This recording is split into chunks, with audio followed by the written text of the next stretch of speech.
Driving at night has always been peaceful. Though you would prefer to go home at a regular hour, there was something about a late night cruise. No need to worry about rude drivers or traffic.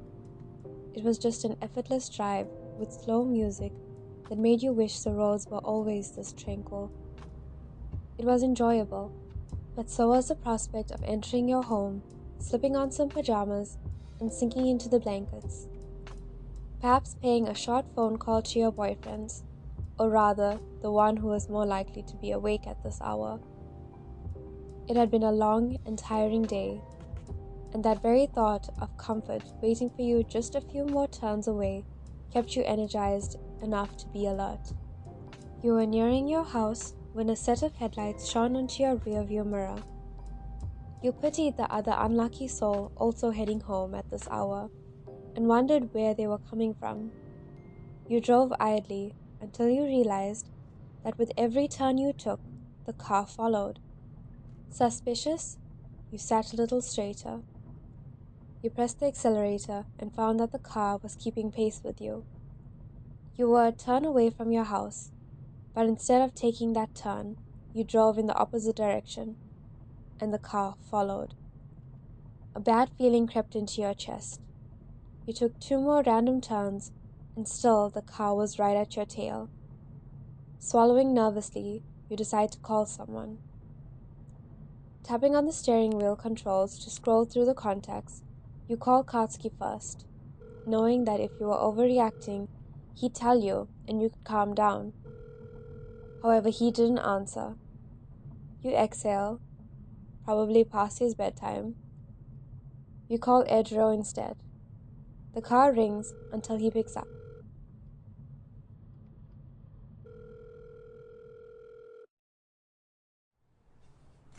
Edro almost didn't hear his phone ring over Katsuki shouting and the clanking of equipment at the workshop. They were breaking in their newest edition, and Katsuki was less than pleased with the upgrades Hatsumi's team had made. Edro wanted to help calm Katsuki, but there was only so much he could do when it was past his boyfriend's bedtime. He did, however, feel the vibrations in his pocket. He dug for his phone, his eyebrows crinkling as he saw your contact pop up. It was deep into the night, and you shouldn't be awake. He exited the workshop to take the call in the quieter, outside air. "Hey Pebble, what's up? Why are you up so late?" "Hey E," you respond. "Remember that thing I had at work? Yeah, only finished it now. Can you believe?" "What?" "They're overworking you, baby shark," Edro pouted. "Yeah, a problem for another day," you say distractedly. "Hey listen, is Katsuki with you? Is he asleep?"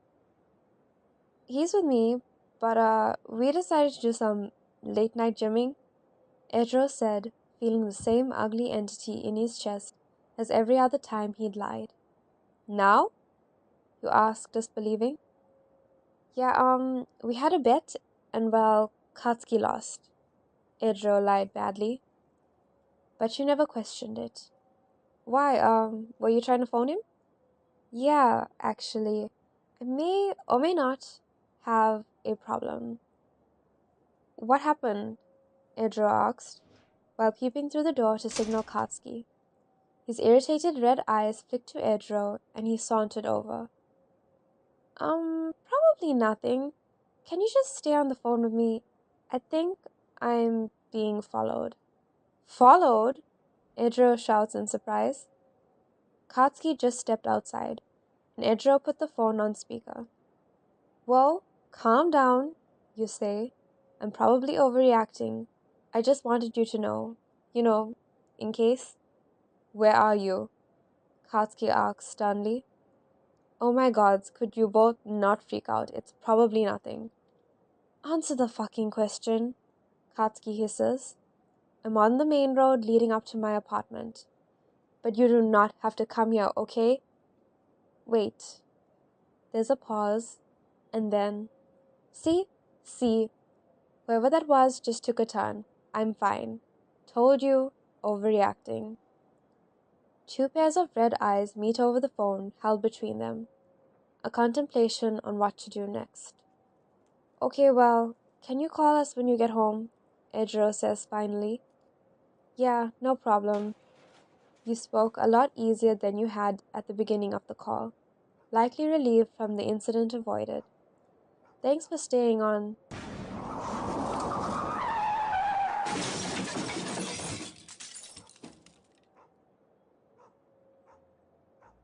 Pure terror erupted in Edro at the loud, distorted crackling of the phone.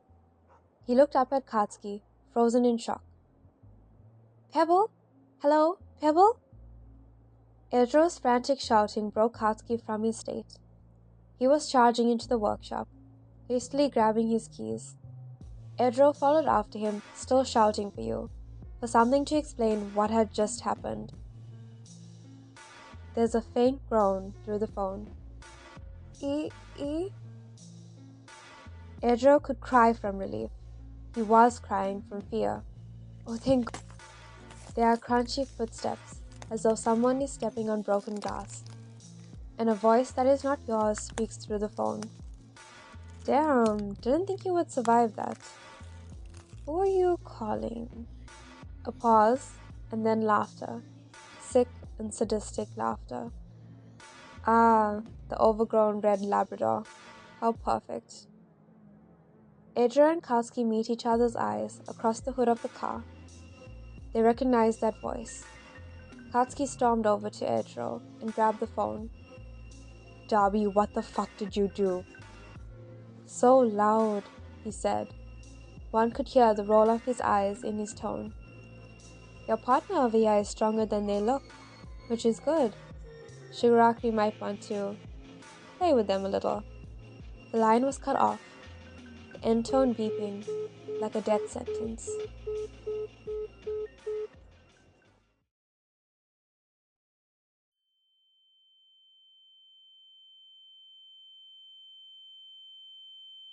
You were severely disorientated.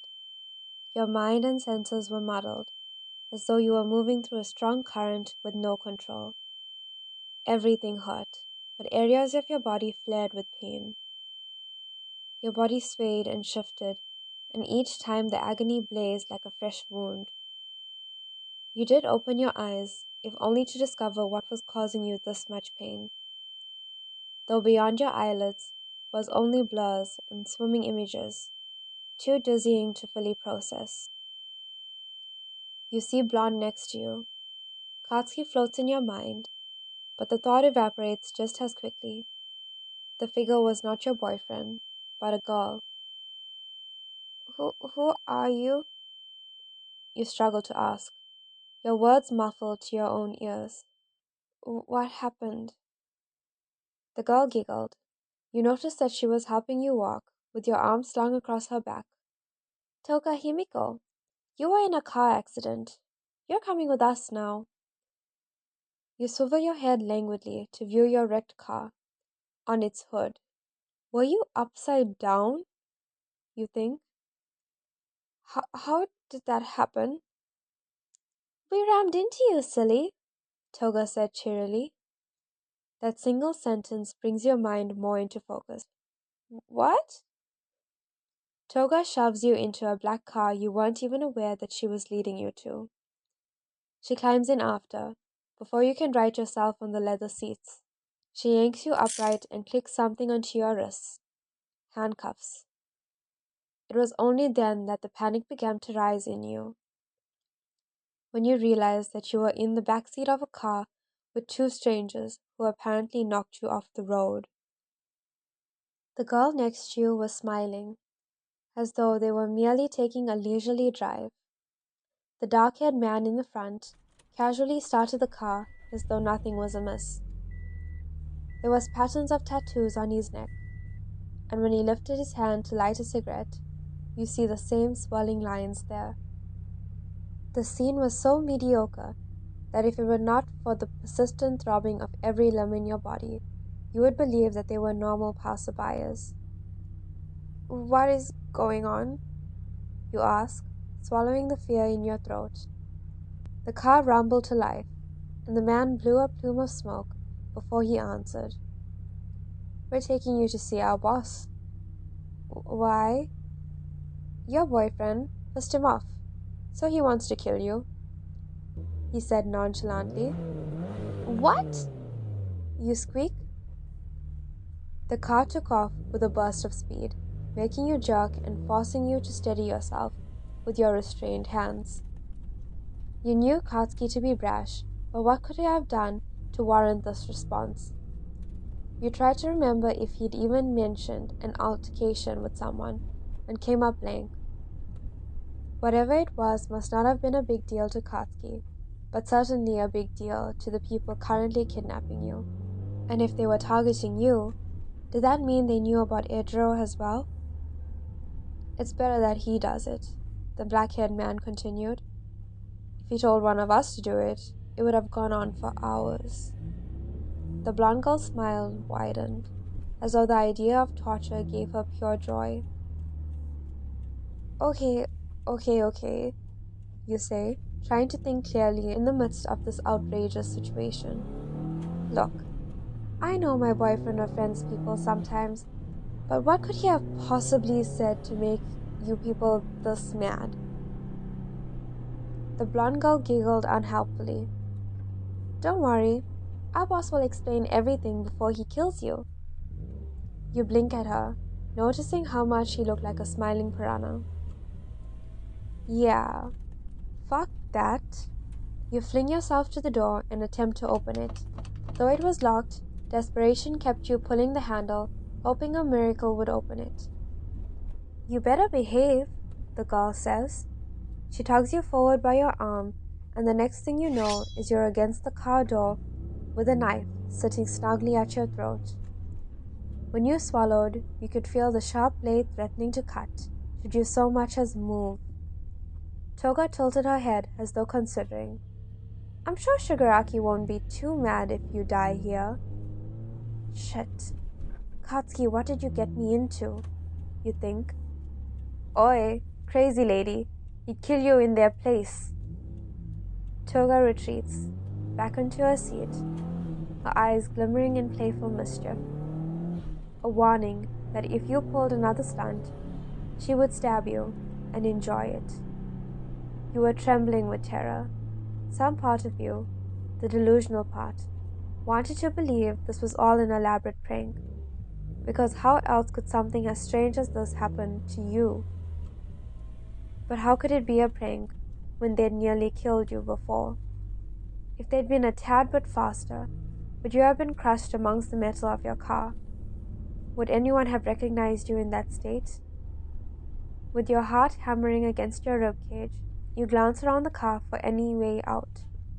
Nothing stood out, and even if it did, with Toga right next to you, any plan seemed like a horrible idea. You're contemplating how likely it was that you'd be able to catch your kidnappers by surprise, when the black-haired man screeches to a stop and propels you off your seat. Oh, fuck. I didn't think they'd get you so fast. You look through the windscreen to find a bright pink BMW at the end of the road. It stood out in its splash of color against the dark shadows of the night. Even at the distance, you could hear the engine rev, like a predator preparing to pounce. Then another engine sounded from behind you, a sleek black car. You look between the two cars nervously. What's going on? Your boyfriend sent his lackeys to come find you, the man said, like this was the biggest inconvenience in his life. Katsuki sent his lackeys? You thought, puzzled. Who the hell were his lackeys? Darby, run the pink one over, Toga suggested happily. And to your horror, Darby steps on the accelerator and charges forward. Okay, bitch, let's see if you got the balls to mess with me, he shouts, his wicked smile crazed. You reach for the door again, not willing to meet your second accident of the day. You look up in between your frantic attempts to escape to find that the pink car didn't budge, though from the headlights growing brighter behind you, you knew the black car followed closely behind. What were they trying to do? Herd you into the BMW? paid sharper for the normal people to puncture their tires on the next day? They were so close to the BMW that you gave up on the door and curled in on yourself to shield against the impact. Although, the impact that came was not what you expected. The force did not send you forward, but sideways into Toga. The car is spinning, and you grab onto the seat in front of you, Darby's seat, to find any stability. Toga must have bumped her head because she flailed unconscious next to you, her body rolling mindlessly with the car. It does eventually stop spinning, with a hit from a building you expect. The sudden stop has nausea churning in your stomach, and you threw up, heaved onto the leather seats. In the midst of your misery, you hear a window break. The door handle that you'd been trying so hard to open clicked, and then something tugged you. You resist, unwilling to follow the next person, tugging you out of the second accident you'd been in today. Leave me alone. Come on, come on, come on. We gotta go.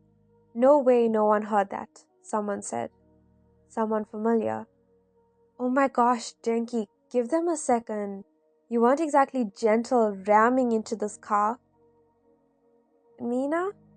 You say unsurely. You look up this time, meeting her kind and concerned sunflower yellow eyes. Yeah, honey, it's me. Please, I know you've been through a lot tonight, but we need to hurry. You swipe your sleeve over your mouth and allow her to lead. Out of the car, you see Denki and Ciro watching you with concern. What the hell happened? You demand weakly. Mina bit her lip, her arms around you supporting most of your weight. We'll explain later, but we can't stay here. The cops are coming. She begins to lead you to the pink BMW. Cops? Don't we want that? You ask, a little hysterical with the bizarre events. They just tried to kidnap me. They were gonna murder me. I know, she said. Her eyes were sympathetic and contrite, and you felt as though there was a lot more she wanted to say. But all she did say was, I promise we'll explain everything, but we can't stay here, okay? You tighten your grip on her, nodding. Mina may have been Katsuki and Edro's friend before she was yours, but she'd never given you a reason not to trust her. And at the moment, her voice was the most grounding thing you had to cling to, considering the roller coaster of scares in the past half hour. Okay, you say. Good, she says. Deep breaths. She breathes deeply for you to mimic. You try to follow and calm down. Mina ushers you into the front seat, making sure to secure your safety belt and give you a reassuring squeeze on your shoulder before hurrying into the driver's seat. As she drives off, you hear the police sirens in the background, and the reality hits you again. You bury your face in your hands. Shit. What the fuck did Katsuki get me into? Hey, it's gonna be okay. We're gonna figure this out, Mina assured. I don't even know what this is, you yell hysterically. Katsuki and Edro will explain, Mina insists. E? You ask a little surprised. E knows about Katsuki's problem with emo boy and psycho chick? Who, Toga and Darby? Yeah, he knows. They'll explain. Mina seemed to think that her words were a comfort, but it made you wonder why Katsuki would confide in Edro, and not you, about whatever shit he'd gotten into. Did he not think you could handle it? They pull up to a driveway of what looks like a car repair shop. Where are we? You ask, confused. You assumed you were going back to Katsuki or Edro's apartment. This is the workshop. The gang comes here to hang out, Mina answered.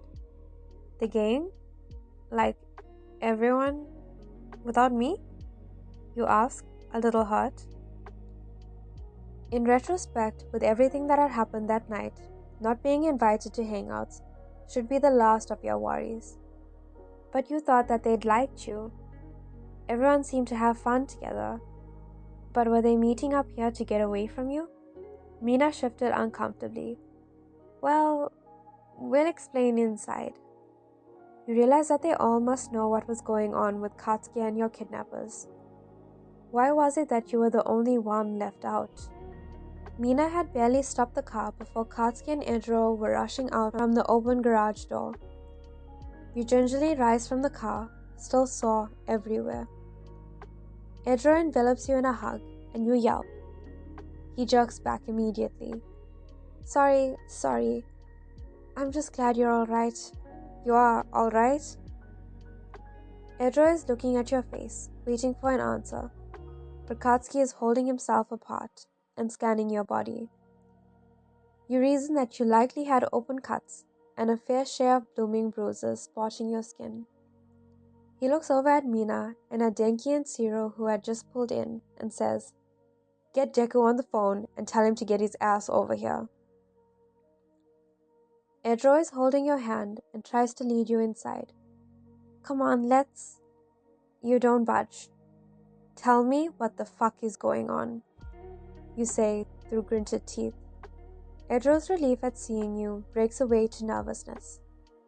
Reluctantly, he releases your hand. "Right," he says. "There's something we've been meaning to tell you." "And that is?" you say, voice strained. Edro opens his mouth but doesn't say anything, as though something was physically stopping words from leaving his lips. A few moments of this, and Katsuki huffs loudly. "We don't really work for my parents' fashion company." You'd expected an explanation, something like a story to give meaning to the ordeal you'd just been through. Not the single sentence that Katsuki spoke. "What?" "It's more of a front," Edro explains. "Katsuki does own shares in it, but he just doesn't work there." You flick your eyes between them. "Okay. And that has what to do with me almost getting killed?" Katsuki's jaw tightened, and Edro flinched subtly. "Maybe you should come inside and sit down," Edro suggests. "The adrenaline may start to wear off soon." He reaches for you again, and you withdraw. "No. Explain right now. Stop beating around the bush and just tell me." Edro glanced at Katsuki, as though hoping he would say something, but Katsuki did not seem inclined to speak. He wasn't even meeting your eyes, though you tried to catch it.